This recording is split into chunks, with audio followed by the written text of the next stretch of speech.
Привет! Сегодня я продолжу рассказывать о своих последних интересах. Первую часть я оставлю в описании или скину куда-нибудь в подсказки. И начнем мы сегодня с Дзюнзиита. Я совершенно случайно наткнулась на сборник его работ в местной библиотеке. К сожалению, именно эта библиотека была той еще засранкой, потому что они не выдавали книги на дом без прописки в регионе.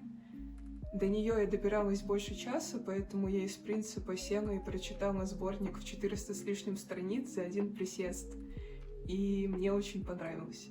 Как только я вернулась домой, я сразу побежала смотреть, есть ли что-то еще, и оказалось, что на тот момент вышло уже аж 9 сборников. Даже по скидке все они стоили недешево, поэтому я сомневалась, стоит ли мне их покупать. И решила сначала посмотреть аниме-антологию вроде как 2018 года. Качество у нее сомнительное, но сами сюжеты меня зацепили, поэтому я все-таки купила все 9 томов как подарок себе на Новый год. Забавно, что за год я прочитала всего 2 из них, просто потому что пытаюсь растягивать удовольствие как могу. За этот год вышло еще 5 сборников, один из которых мне подарил мой замечательный друг. Так что, думаю, рано или поздно меня ждет еще одна закупка. Меня очень удивила оригинальность его истории, хотя, думаю, стоит упомянуть, что это первая хоррор-манга, которую я читаю, но при этом тех же фильмов ужасов я посмотрела предостаточно, так что не то чтобы мне не с чем было сравнивать. Также приятно удивило то, что помимо откровенных страшилок у него есть довольно меланхоличные, чувственные истории вроде Пукола и еще одной, которую я увидела в аниме-антологии. Очень надеюсь, что она есть в одном из сборников. Название я загуглю как-нибудь позже и вставлю в описании, скорее всего. К моему большому удивлению, несмотря на популярность Дзюнзиита, я не смогла найти какого-то большого количества фанарта на его истории, и большая часть того, что я смогла найти, это одни и те же фреймы либо из Узумаки, либо из Томие, нарисованные в разном стиле. Хотя, возможно, это я просто плохо искала, но, тем не менее, это навело меня на мысль о том, что было бы здорово сделать серию работ по мотивам истории Дзюнзиита, так что я потихоньку выписываю то, что меня хоть как-то зацепило. Пока что полноценную серию обещать не буду, но очень постараюсь нарисовать хотя бы парочку картинок. В прошлом видео я забыла сказать, что снова стала брать заказы на скетчи, как на маркетах, так и с доставкой. Думаю, за прошлый год успела отрисовать штук 30 или 40, и хотела показать некоторые из них. Я очень рада, что научилась наконец как-то легче к этому всему относиться, меньше переживать и просто пытаться рисовать так, как получается. При этом результат все еще устраивает как меня, так и заказчика, так что это действительно здорово, что я наконец-то научилась хотя бы немножко отключать свой перфекционизм и меньше страдать от этого. Еще в конце 2021 года я открыла для себя волшебный мир виниловых дизайнерских фигурок. К моему счастью, помимо серьезных, больших, дорогих фигурок от каких-то именитых дизайнеров, есть также и бюджетный вариант в виде блайнд-боксов, слепых коробок, которые на Алиэкспрессе почему-то переводятся как «глухие». В этом случае есть ряд компаний, которые выпускают коллекции из 9-12 фигурок, плюс парочка секретных. Иногда дело обходится одной коллекцией, иногда это целой серии. Вот, свою коллекцию я начала с Фиаско. Опять же, в 2021 году я заказала себе 2 фигурки коллаборации Токи-Доки и Санрио и открыла их только в этот Новый год и получила вот это. Чтобы вы знали, шанс вытащить дубликат был 1 к 55. И на самом деле это огромный косяк интернет-магазина Токи-Доки, потому что на том же Алиэкспрессе в описании товара, как правило, пишут, что никаких дубликатов, то есть продавцы как-то отслеживают то, что не отправляют. Но я осталась вот с этим. На тот момент я думала, что эти фигурки можно достать только на официальном сайте, и можно представить, как мне было грустно потом найти их на том же Алиэкспрессе за такие же деньги, да еще и с возможностью выбрать конкретную фигурку, которая тебе нравится. Да. Так что если вдруг кто-то захочет приютить к себе этих ребят, я буду только рада на вырученные деньги купить себе My Melody или Kuromi. Как человеку с небольшим бюджетом, мне очень нравится, что у некоторых продавцов на Алиэкспрессе можно выбрать конкретные фигурки. Это, как правило, стоит дороже и пропадает какой-то эффект неожиданности, сюрприза. Но, опять же, у меня нет столько денег, чтобы покупать коллекции целиком ради парочки фигурок, которые мне понравились, или покупать коробки вслепую, надеясь на какую-то удачу. Как мы уже заметили, мне не особо везет. Так что, да, я очень рада, что такая возможность есть. И, по сути, 95% своей коллекции я купила именно таким образом. Выбирала конкретно то, что мне нравится. Хочу сказать, что я горжусь тем, насколько осознанно подхожу к выбору фигурок.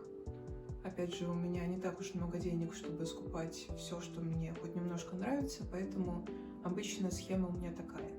Я гуляю по Алиэкспрессу, добавляю фигурки, которые мне приглянулись в избранные, возвращаюсь к этому списку через пару недель, чищу то, что мне больше не нравится, и если вариантов все еще слишком много, я возвращаюсь к этому списку еще через пару недель, и таким образом у меня отсеивается буквально 95% всех фигурок, и остаются только алмазы.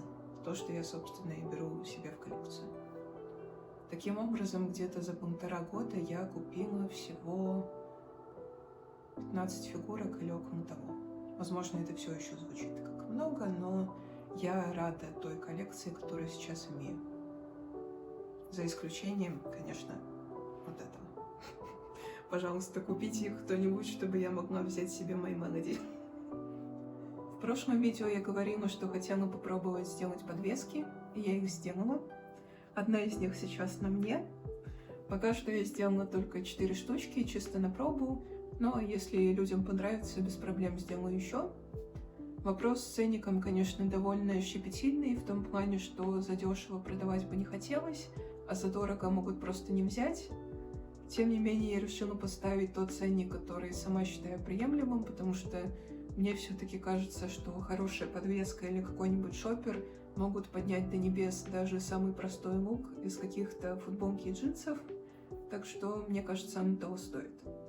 Если люди посчитают иначе, я без проблем оставлю все это себе и буду носить с удовольствием, потому что мне эти подвесочки безумно нравятся. Мне кажется, они получились лучше чего угодно из того, что я делала до этого. Так что, мне кажется, я в любом случае в выигрыше. Ну а если люди их заценят и будут активно брать, я буду только рада делать еще и еще. Так что, да, посмотрим, чем все это обернется. Буду держать вас в курсе. Еще я забыла показать, как выглядят готовые сережки и бронки, которые я делаю. Так что вот для вас нарезка из всякого разного. Где-то во второй половине года я стала делать еще и одиночные сережки, чтобы люди могли выбрать то, что им нравится, и как-то это комбинировать.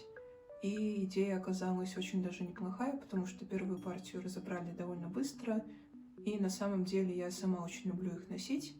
Они вообще не чувствуются на ушах, и мне нравится, что они могут добавить изюминку даже самой простой повседневной одежде. Я очень рада, что занялась всем этим делом, несмотря на то, каким геморройным иногда может быть процесс. Мне безумно приятно видеть людей на маркетах в моих сережках, и хочется думать, что мои маленькие побрякушки могут сделать чей-то день чуточку лучше. В феврале прошел местный казанский маркет «Смерч». В этот раз смогли приехать Денис с Ниной, так что мы сидели все вместе и чилили. Сам маркет был довольно спокойный, немноголюдный. Из каких-то мелких приятных событий мы с Лейсан, девочкой, которая организовывает маркет, решили сделать закос под My Melody и Kuromi, и в итоге получилась вот такая прелесть. Я до сих пор в полном восторге от этих фотографий, и мне кажется, это чуть ли не самые любимые фоточки со мной. Так что, да. Шапочку мне шила мама, а воротник я шила сама. А Melody мне купила Лейсан, когда ездила в Корею. Также я попросила купить мне белую гуашь, потому что моя почти закончилась, и я была в легкой панике, потому что в нынешней ситуации ее больше не достать, или достать можно, но очень дорого на Алиэкспрессе, что мне не хотелось сделать, так что я очень ей благодарна за то, что она мне в этом помогла, и теперь я могу успокоиться еще как минимум на год или 2. Помимо гуаши и игрушки с My Melody, я также попросила у Лисан купить мне тинты для губ, какие-нибудь официальные наклейки по Санрио, и в подарок от нее получила печеньки, похожие на Орео, и вот такие прелестные заколочки с My Melody. На следующий день мы с Денисом посидели в ранней пташке. Если вдруг кто-то будет в Казани, могу посоветовать это место. Оно довольно просторное, светлое, у них есть довольно неплохой кофе по адекватным ценам, десертики и бейглы. От себя могу посоветовать с беконом и яйцом и с лососем. Довольно мило посидели, я начала рисовать картинку по лисам. Лисы — серия книг «Все ради игры», которые мне подарила моя подруга на Новый год. Я прочитала все книжки за месяц, мне не то чтобы понравилось, но при этом я очень сильно привязалась к конкретным 2 персонажам, с которыми нарисовала уже, наверное, 3 разворота в скетчбуке и 1 цветную картинку, которая, возможно, уже висит где-то в паблике, а может нет. Это так, чисто для справки. Денис уехал в тот же день, а на следующий я заболела. Почти на месяц. Поэтому это видео могло выйти намного-намного раньше, но оно выходит только сейчас, потому что у меня не было голоса. Вот. У меня до сих пор есть о чем рассказать, так что эта серия о моих интересах не заканчивается. Надеюсь, следующая часть выйдет не через месяц, не через 2. Хотя кто знает, не могу ничего обещать сейчас. Вот. Я тут наговорила про игры, фильмы, сериалы и музыку, в которых варилось в последнее время минут на 10, наверное. Так что этот кусок я выложу либо как отдельное видео, либо вставлю в следующий влог. А на этом пока что с вами попрощаюсь. Надеюсь, видео вам понравилось. Увидимся в следующий раз. Пока!